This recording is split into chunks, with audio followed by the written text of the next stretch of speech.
Halo, hari ini saya tidak akan coding, tapi saya akan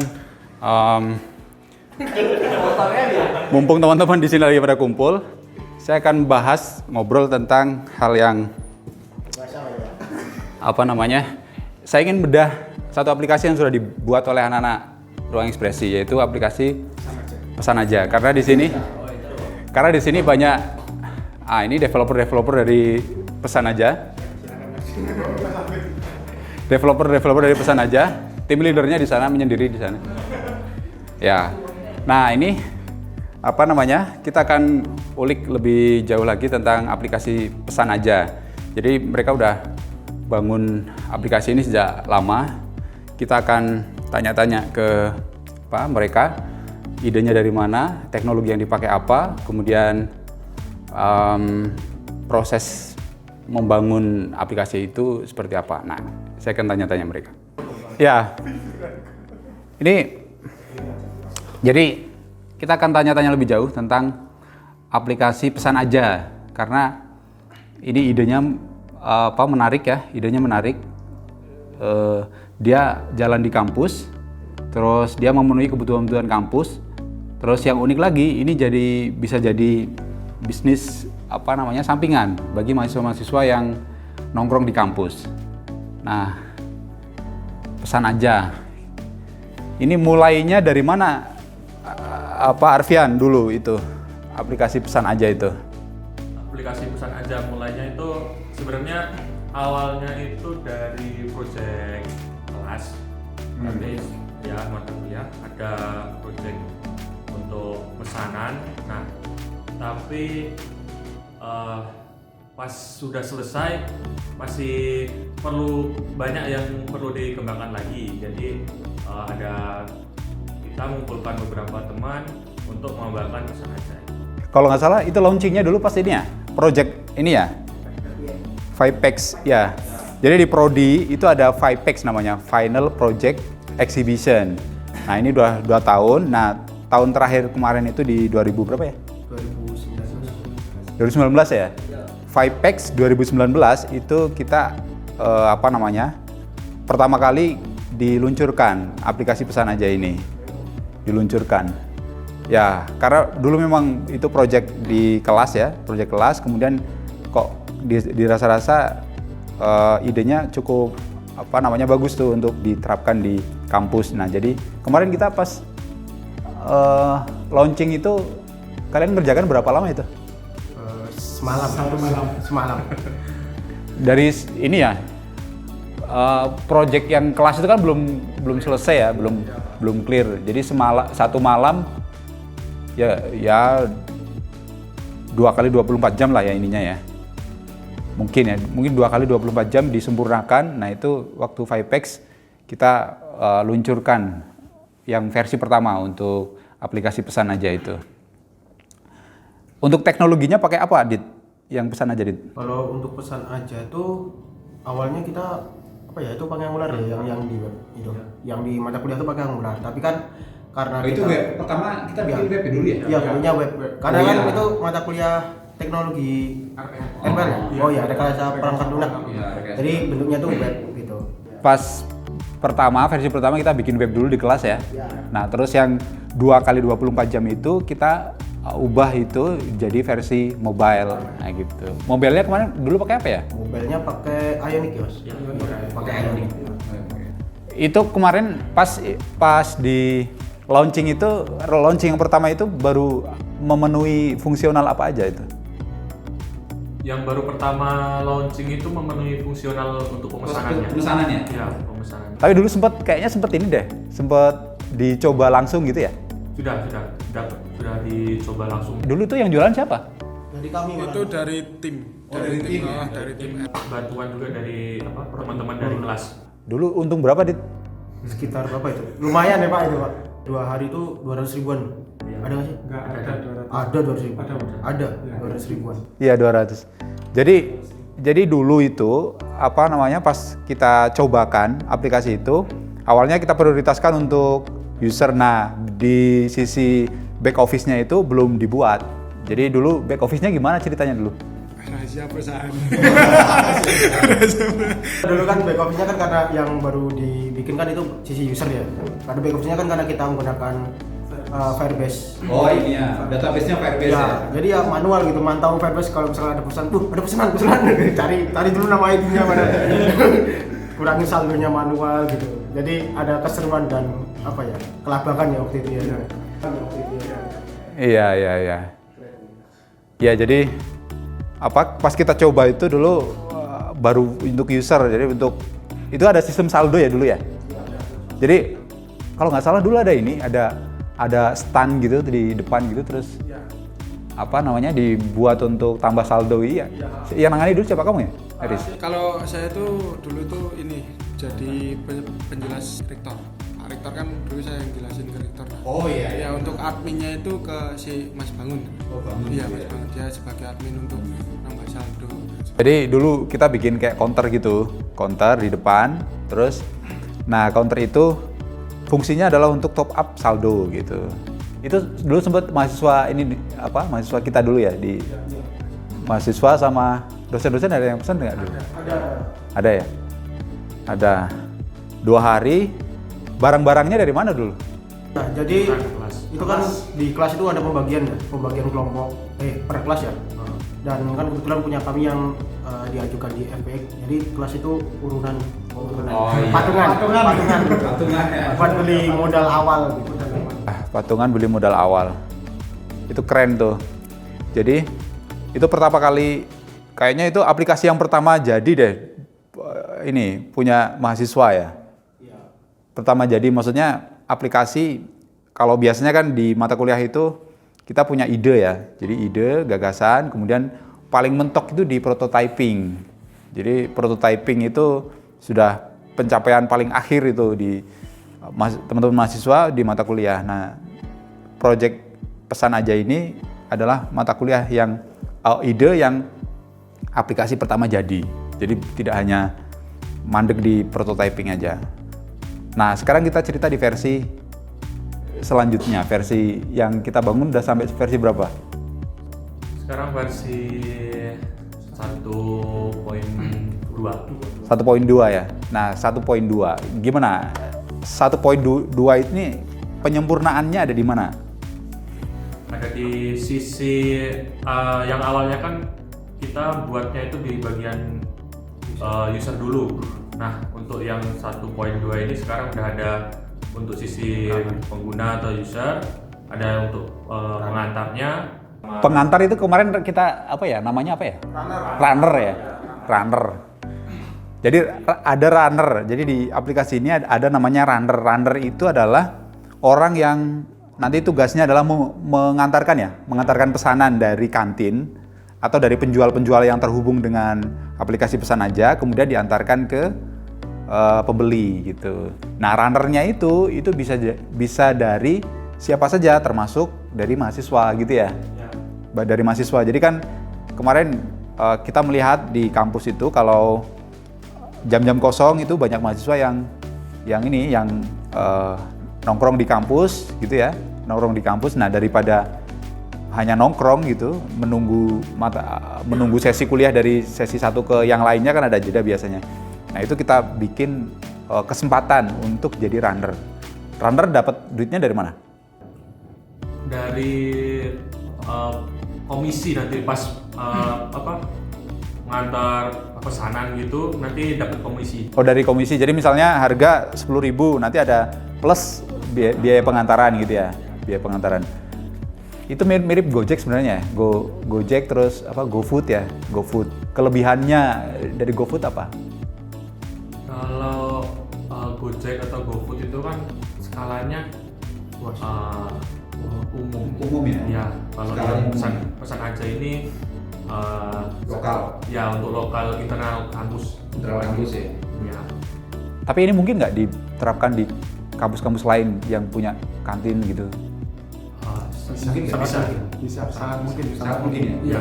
Sangat mungkin. Jadi misalnya karena kita melihat aplikasi pengantaran makanan itu dia hanya biasanya sampai ke lobi ya, atau sampai ke parkiran gitu.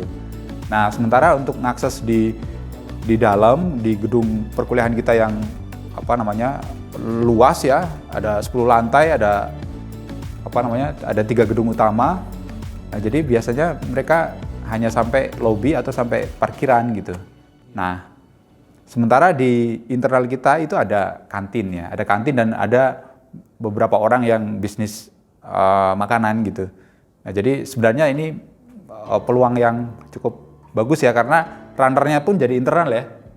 Runnernya dari internal anak-anak kampus di sini gitu.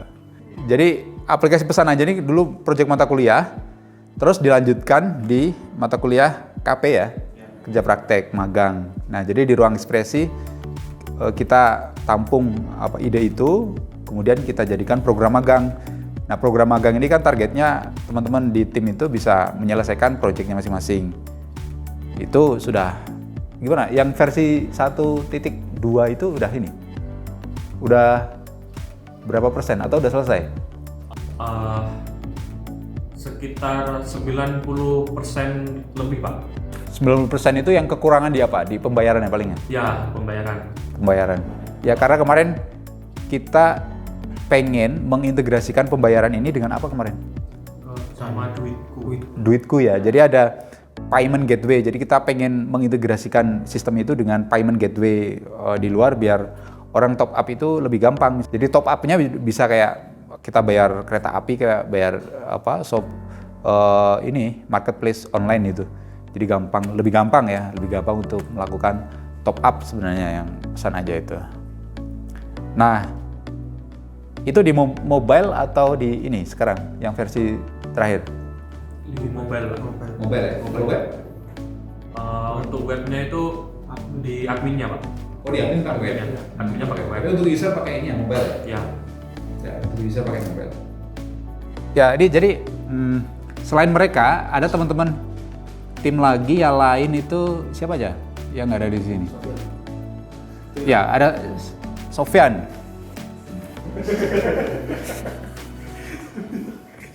Ya, kalau nggak tahu nama Sofyan ini di RE itu Sofyan ini sebenarnya saya lagi pikir kalau Adit, kalau yang lain-lain itu udah kelihatan ininya, apa namanya, potensinya apa itu udah keren, udah kelihatan ya. Nah, kalau yang susah menggali itu sebenarnya ini lebih unik lagi sebenarnya itu, tapi nggak tahu apa. Kira-kira kamu? Saya juga bertanya-tanya. Belum menemukan jati diri. Saya, Pak. Tapi setidaknya udah bisa mengiringi saya menyanyikan lagu Sewu Kutho.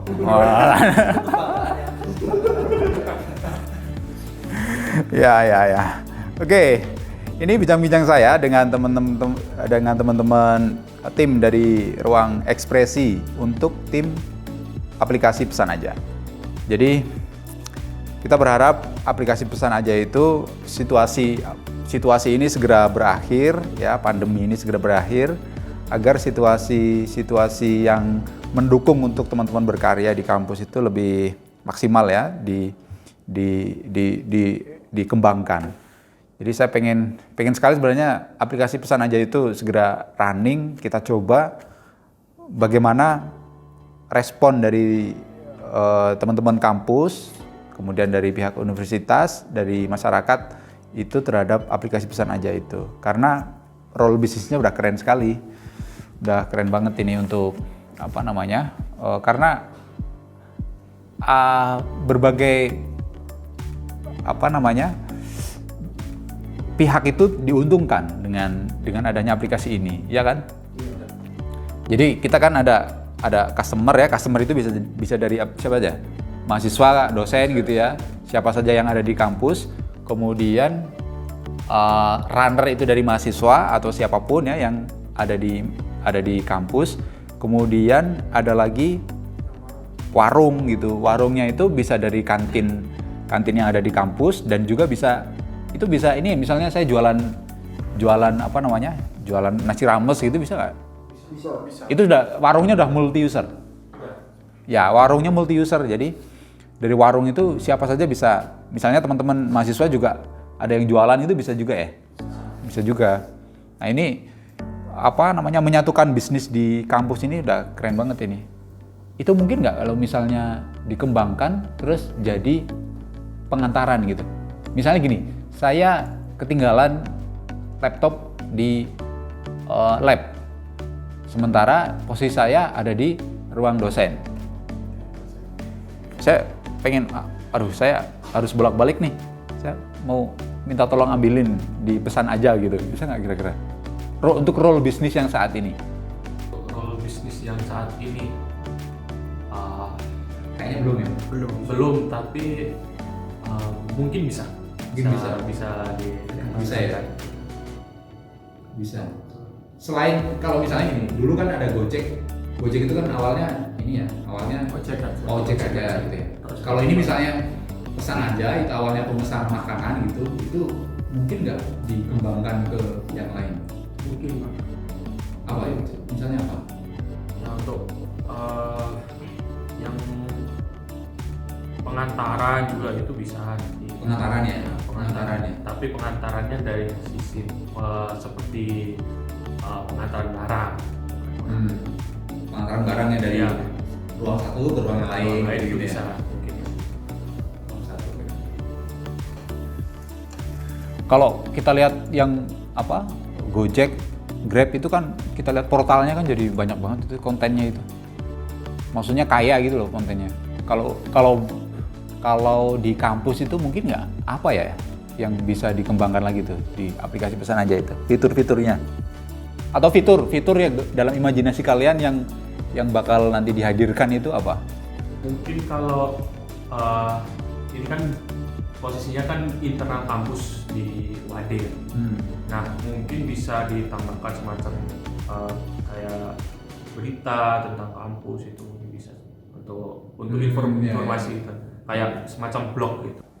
Itu udah bisa ini belum nge-track posisi? Jadi misalnya kan kita tidak bisnisnya kan nggak dalam lingkup peta yang besar kan? Kita kan di dalam area perkantoran ya, di dalam area perkantoran. Nah di area perkantoran itu kan ada ini, biasanya bukan peta tapi ada denah. Ada denah misalnya saya runnernya masih di kantin nih, kelihatan gitu. Saya pesannya dari ruang dosen. Nah itu tracking posisi gitu, itu sudah ada belum di situ? Kalau secara GPS itu belum Pak. Jadi cuma masih manual kalau untuk yang pembelinya saja. Posisi pembeli di mana? Nanti. Itu ngetahuinya dari mana posisi mobil? Pas dia mesan. Oh pesan. Pesan nanti kan dia ngisi posisi di mana? Posisi Masih posisi. Gitu. Ya. Jadi kita punya database ini titik-titik posisi itu. Iya. Kalau nggak salah dulu itu pakai QR. Iya, ada QR code. QR code ya. Jadi kita scan QR code di titik tertentu. Nanti pesan itu menandakan bahwa pesanannya itu di titik itu gitu ya. Oh iya. Berarti bisa nge-tracking posisi itu bisa dari itu tuh. Bisa dari QR code ya. Misalnya contoh misalnya gini. Di lobi bawah tuh di lantai 1 ya. Lantai 1 itu kita kasih di ruang duduk yang tengah itu misalnya kita kasih QR code di situ. Oh menandakan bahwa itu pesannya di situ, itu bisa ya? Tapi sekarang kayak gitu nggak yang pesanan sekarang? Ya, masih pakai itu. Oh masih pakai QR code? Masih ada 2 opsi nanti untuk alamatnya itu, pengantarannya. Oh. Jadi bisa QR code, bisa manual. Manual itu artinya milih dari list yang ada gitu ya? Ya, milih dari list dari yang ada. Ya. Berarti kalau misalnya biar gampang, setiap ruang dosen, setiap ruangan itu ada QR code itu lebih gampang ya? Tinggal scan gitu terus saya pesen gitu udah bisa ya? Nah itu keren tuh. Jadi kalau misalnya bisa nge-tracking berdasarkan denah posisi itu keren itu. Kira-kira pakai apa ya? Kalau nggak salah saya pernah lihat ini aplikasi di punyanya Samsung. Kelihatannya punya Samsung itu. Dia bisa nge-track denah. Jadi dia pakainya adalah pakai sensor giroskop yang ada di dia itu. Jadi dia scanning dulu. Terus dia pakai langkah. Jadi ngedeteksinya adalah langkah. Berapa langkah? Langkah itu dideteksi dari sensor handphone itu. Jadi handphone itu kan kalau Samsung misalnya, Samsung itu kan punya deteksi langkah tuh. Deteksi langkah kalau dikasih jalan, kita jalan kan ketahuan langkahnya berapa. Nah, terus ini juga ada sensor ini arah giroskop itu orientasi ini kan gini ya, bisa ya. Nah, sebenarnya pakai langkah sama giroskop itu bisa kita tracking. Satuannya bukan meter tapi satuannya langkah. Jadi misalnya dia jalan kemana ya, dari QR code yang di scan oleh dia itu. Scan misalnya si pengantar itu dia udah posisinya di mana, set gitu, terus nanti dia jalan kan dia, kita baca orientasi sama baca langkah itu. Ya bukan hasil yang persis sebenarnya di peta itu. Bukan hasil yang persis, tapi itu perkiraan. Tapi kan setidaknya begini, customer tahu pergerakan dari si pengantar itu. Sebenarnya banyak alternatif. Ada yang pakai namanya beacon. Beacon itu biasanya dipasang di museum. Jadi ngedeteksi Bluetooth ya. Jadi Bluetooth di device sama Bluetooth di titik-titik yang dia tentukan. Jadi kalau dia ke sana, dia dihitung nanti dia posisinya kira-kira ada di mana gitu. Tapi alatnya harus banyak dan itu kan nggak efektif. Kalau misalnya diterapkan di area perkantoran satu, area perkantoran yang lain itu kan nggak efektif. Mungkin ke depan riset kita itu bisa lebih jauh lagi kita eksplorasi itu. Karena kan fungsi itu akan sangat bermanfaat untuk user, untuk memastikan bahwa dia tahu pergerakan dari si runner itu. Tapi keren ini aplikasinya. Ya, kira-kira begitu aplikasi pesan aja yang dibangun oleh teman-teman dari Prodi Sistem Informasi. Angkatan berapa? Kalian angkatan berapa? 2017 ya? 2017. Sekarang semester masuk 7 ya. Ya, mau masuk semester 7, mereka sudah punya satu produk yang keren. Saya kira itu bisa dimasukkan dalam portofolio mereka ya. Jadi kalau misalnya keluar mau meneruskan proyek ini jadi satu bisnis gitu misalnya, itu juga keren. Tapi kalau setidaknya kalau tidak meneruskan proyek ini, mereka sudah punya portofolio. Saya sudah pernah membuat satu aplikasi yang itu digunakan ya di ruangan kampus. Oke, nanti kita akan eksplorasi produk-produk lain dari ruang ekspresi yang tidak kalah keren. Jadi jangan lupa yang belum like dan subscribe channel Ruang Ekspresi, segera like dan subscribe untuk dapat update terbaru. Ya, teman-teman di sini juga banyak ini juga konten kreator semuanya ini. Adit juga dia konten kreator. Haris juga konten kreator. Kamu punya channel nggak, Arfian? Oh, nggak ada. Kalau Arfian dia developer tulen, jadi nggak tergiur sama kegiatan-kegiatan ngartis begini ya. Ya, channel Adit apa, Adit? Channel saya itu sebenarnya nggak ada hubungannya sama coding, tapi kalau kalian capek codingin nonton hiburan-hiburan tuh bisa cari channel di YouTube di Bubblegum Production ya. Di Bubblegum Production permen karet. Bubblegum Production. Ya. Oke, Bubblegum Production channel Adit di subscribe. Jadi kalau pusing coding dia mancing biasanya. Riz, kamu kontennya apa, Riz? Kalau di channel saya itu nama channelnya tuh Express IT ya, E-X ya, cari aja Express IT. Nah itu isinya itu tentang game ya, hobi saya dan network Pak, jaringan. Jadi simulasi jaringan menggunakan Cisco Packet Tracer. Oke, wah keren, channelnya keren-keren ini. Jangan lupa mampir juga di channel saya. Wah. Ya, saya juga punya channel. Channel saya namanya Farid Surya, isinya tentang coding. Lagi nyelesain untuk seri Angular. Jadi Angularnya udah sampai sesi nggak tahu 7 atau 8, hampir selesai. 2-3 konten lagi selesai untuk seri Angular. Selanjutnya nanti kita akan bahas yang lain. Oke, jangan lupa like, subscribe Ruang Ekspresi.